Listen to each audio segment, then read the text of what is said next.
我哋建立關愛校園係希望學生身邊係佢哋信任嘅人。關愛校園咧係我哋學校嘅特色，係我哋嘅 DNA。我覺得我哋係一班好盡責，亦都好團結嘅同路人，一齊為學校、為學生去做好每一件事。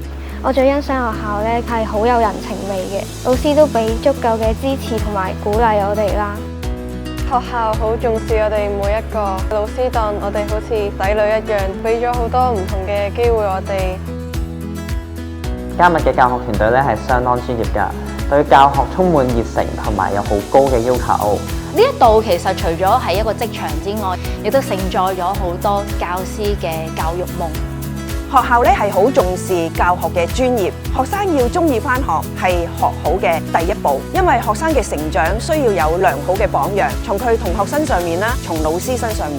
上堂有策略、有生氣、有活力，學生先至能夠受感染。同家長一齊探索孩子嘅潛能，一路鼓勵佢哋啦，對嗰個嘅培育先至有效。其實我都好感受到，即係老師啦、校長啦，佢哋好用心教導嘅每一位小朋友。呢間學校咧，俾我嘅感覺就係好淳樸，係好溫馨嘅。學校咧就教曉我，真係變得大膽咗好多，自信咗好多，俾咗一個好嘅空間我去表達自己啦，鼓勵我哋去問問題啊、答問題咁樣。細個嘅我咧係絕對唔會夠膽企出嚟同咁多人講嘢嘅。經過老師們鼓勵之後咧，我而家係唔會再驚人哋嘅目光啦，可以直視人哋目光咁樣去表達自己。我哋欣賞宗教氣氛啦。喺我小學3年班嘅時候，當時咧係好曳噶嘛，老師帶我第一次認識宗教啦。當我信咗主之後咧，你又改變咗我啦，識得尊重人啦。好多謝學校同埋老師將信仰交咗俾我。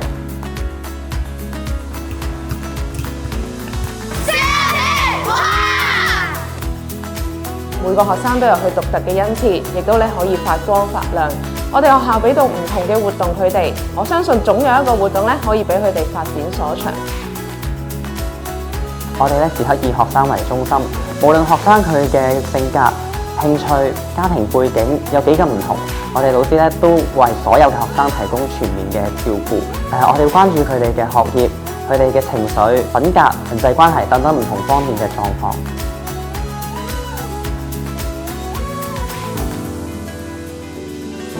學校教識咗我做乜嘢都要有一個堅持嘅心，做嘢唔可以咁容易放棄咯。其實我哋呢度每一個老師都好清楚咧自己嘅職分，除咗係教師之外，我哋亦都係我哋學生嘅代父母嚟嘅。作為父母嘅，當然想將最好嘅嘢俾子女啦。咁我哋呢度嘅老師都係嘅。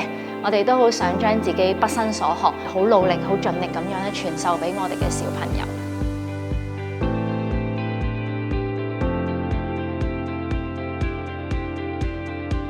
未來嘅校舍係樓高7層，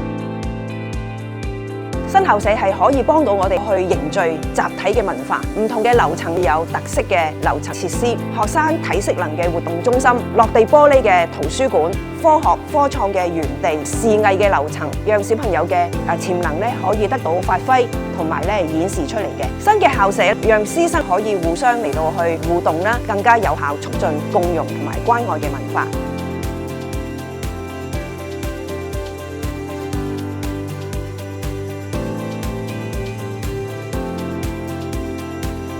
我哋都係